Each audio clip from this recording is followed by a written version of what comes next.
अब तक हमने मानव भूगोल के अंतर्गत ग्रामीण बस्तियों के प्रकार, ग्रामीण बस्तियों के प्रतिरूप आदि का अध्ययन किया। आज हम नगरीय बस्तियों का अध्ययन करेंगे। नगरीय बस्ती, पहले तो हम नगरीय बस्ती की परिभाषा पढ़ते हैं। विश्व के सभी देश नगर की परिभाषा पर एकमत नहीं है, यानी नगर की हर देश के लिए लागू होने वाली कोई भी एक परिभाषा नहीं है।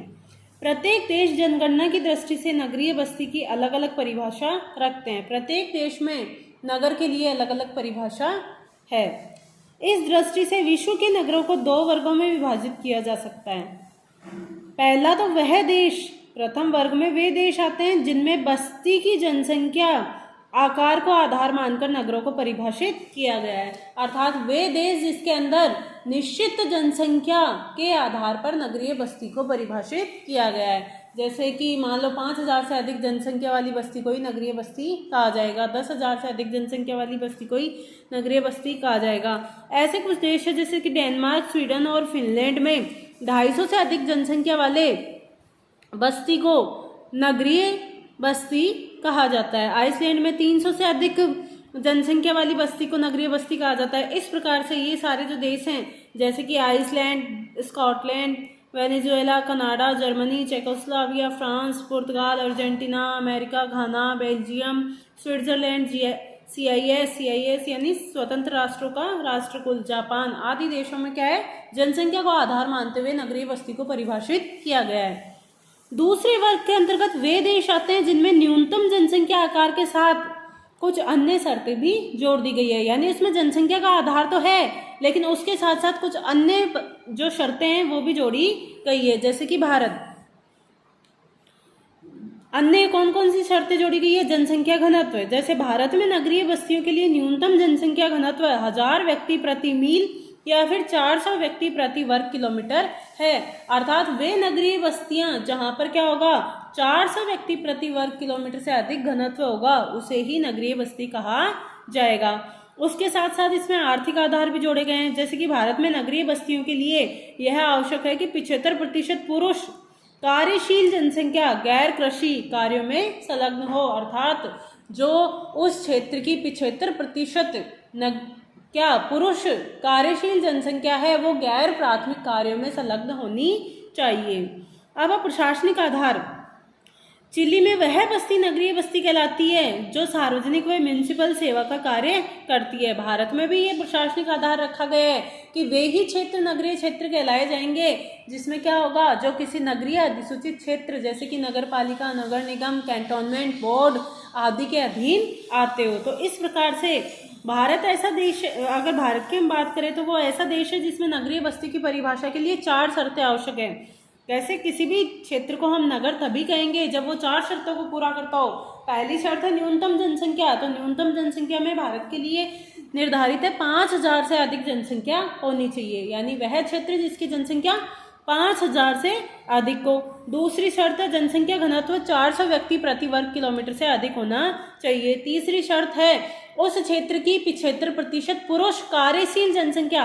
अब देखो कार्यशील आबादी किसे कहा जाता है, 15 से 59 विकासशील देशों में 15 to 59 वर्ष की जो जनसंख्या होती है इसको कार्यशील वर्ग के नाम से जाना जाता है, और विकसित देशों के लिए यह है 59 का आंकड़ा हो जाता है 64 तक। ठीक है, तो 75% पुरुष कार्यशील जनसंख्या गैर कृषि कार्यों या गैर प्राथमिक कार्यों में संलग्न होनी चाहिए।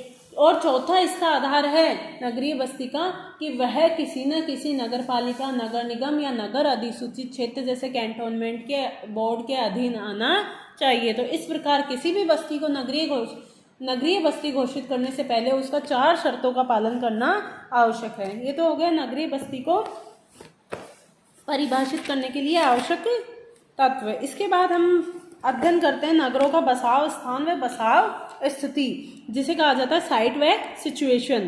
तो किसी भी नगर को स्थापित करने के लिए सबसे पहले जिस क्षेत्र पर नगर को बसाया जाता है वह उसका बसाव स्थान या फिर साइट कहलाता है, और उस नगर के आसपास जो क्षेत्र है उसके संदर्भ में उस नगर की जो स्थिति है उसे सिचुएशन या फिर बसाव स्थिति के नाम से जाना जाता है। किसी भी नगर का जो विकास होता है वो बसाव स्थिति पर ज़्यादा निर्भर करता है कि आसपास के क्षेत्रों की तुलना में उस नगर की स्थिति किस प्रकार की है, क्या परिवहन मार्ग पर्याप्त मात्रा में उपलब्ध है, क्या वहाँ पे मार्केट जो है वो पर्याप्त मात्रा में उपलब्ध है, और मांग जो औद्योगिक उत्पादन होगा उसकी मांग के लिए पर्याप्त जनसंख्या उपलब्ध है, परिवहन मार्ग उपलब्ध है। इसके आधार पर बसाव स्थिति का निर्धारण होता है।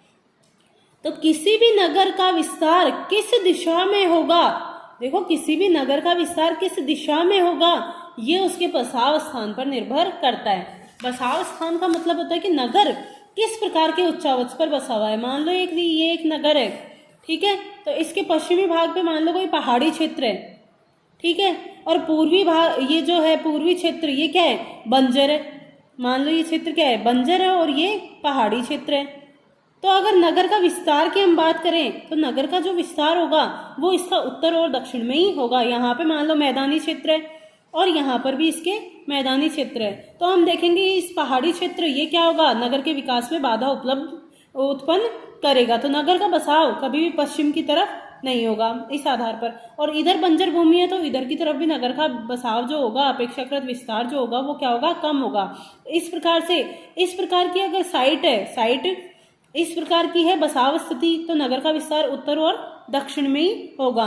तो इस प्रकार जो बसाव स्थान या साइट है ये क्या इस पर डिपेंड करता है, किस पर, कि नगर का विस्तार किस दिशा में होगा, ये साइट पर डिपेंड करता है। बसाव स्थिति का तात्पर्य आसपास के क्षेत्रों में नगर की स्थिति से है, ठीक है, जो हम पहले ही पढ़ चुके हैं कि बसाव स्थिति जो है कि ये जो नगर है इसके आसपास, ये जो नगर है इसके आसपास के जो क्षेत्र हैं इसके संदर्भ में इस नगर की स्थिति केंद्रीय है या इन नगरों से इसकी कनेक्टिविटी कैसी है, इस पर डिपेंड, इसे कहते हैं नगर की बसाव स्थिति। इस नगर का विस्तार डिपेंड करता है साइट पर और विकास डिपेंड करता है सिचुएशन पर।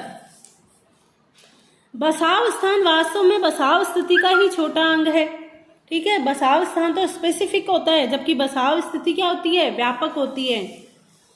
इस प्रकार बसाव स्थिति में प्राकृतिक के साथ साथ मानवीय परिस्थितियों का भी ध्यान रखा जाता है। इस प्रकार जो साइट होती है वो स्पेसिफिक होती है और जो सिचुएशन होती है वो जनरल होती है। तो नगर के लिए तुलनात्मक दृष्टि से अगर देखा जाए तो साइट की तुलना में सिचुएशन का अधिक महत्व होता है, क्योंकि जो नगर का विकास होगा आने वाले समय में वो उसकी साइट की तुलना में सिचुएशन पे अधिक डिपेंड करता है। परंतु उसकी बसाव स्थिति इतनी देखा जाए, उदाहरण अगर देखा जाए तो कोलकाता नगर का उदाहरण इसमें लिया जाता है कि कोलकाता का जो बसाव स्थान है वो कम उपयुक्त है। क्यों कम उपयुक्त क्यों है? एक तो हुगली नदी के कारण वहाँ पर क्या होगा, बसाव स्थान की जलवायु अपेक्षाकृत बिल्कुल भी मानव के फेवरेबल नहीं है, लेकिन फिर भी उसकी स्थिति इतनी अधिक महत्वपूर्ण है कि वह देश का बड़ा नगर बन चुका है। देखा, देश की अगर मेट्रो सिटी की या बड़े नगरों की बात की जाए तो 4 प्रमुख नगर है, दिल्ली, मुंबई, कोलकाता और चेन्नई। तो ये बड़े नगर, इसका विकास क्यों हुआ? इसका विकास, बसाव स्थान तो इसका अनुकूल नहीं है, लेकिन बसाव स्थिति इसकी इतनी अच्छी है कि जिसके कारण बसाव स्थान के अनुकूल न होने के बावजूद ही इस नगर का विकास हो गया। अगर बसाव स्थान के आधार पर बात की जाए नगरों की तो हम देखते हैं कि देखो कुछ नगर ऐसे हैं जो नदियों के संगम पर स्थित है। जैसे भारत के संदर्भ में इसका उदाहरण लिया जाए तो इलाहाबाद कहाँ पर स्थित है? गंगा और यमुना और पहले जो लुप्त नदी है सरस्वती नदी, इनके संगम पर स्थित है। देवप्रयाग जो अलकनंदा और मंदाकिनी नदी के संगम पर स्थित है। इस प्रकार नदियों के मोड़ पर स्थित नगर जैसे कि आगरा कहाँ है? यमुना नदी के मोड़ पर स्थित है। वाराणसी यानी बनारस जो है, काशी जिसको काशी बनारस भी कहा जाता है, ये किस पे? गंगा नदी के मोड़ पर स्थित है। पुल के निकट स्थित नगर, जलप्रपात के निकट नगर स्थित नगर, नदियों के मुहाने पर स्थित नगर। जैसे कि अगर कोलकाता की बात की जाए तो कोलकाता जो है हुगली नदी के मुहाने पर स्थित है।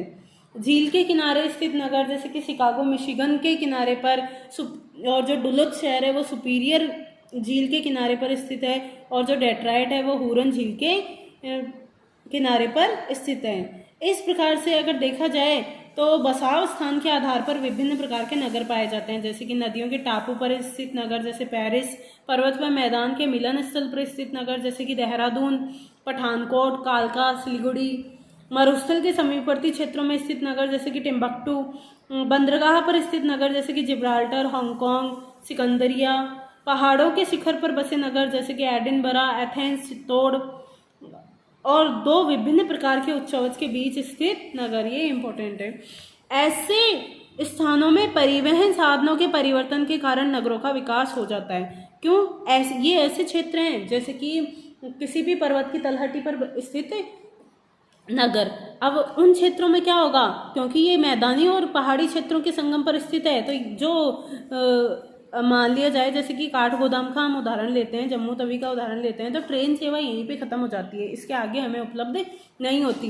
तो परिवहन साधनों में यहाँ पर परिवर्तन आता है, और परिवहन साधनों के परिवर्तन के कारण ही इन नगरों का विकास हुआ है। तो इसे ब्रेक और बुल्क टाउन कहा जाता है। यानी परिवहन साधनों में परिवर्तन के कारण जब किसी नगर का विकास होता है तो उसे ब्रेक और बुल्क टाउन के नाम से जाना जाता है। ठीक है, इसी प्रकार से विभिन्न प्रकार के नगर हैं। अब हम नगरों के विकास की अगर बात करते हैं तो नगर के विकास की अवस्थाओं का अध्ययन करते हैं।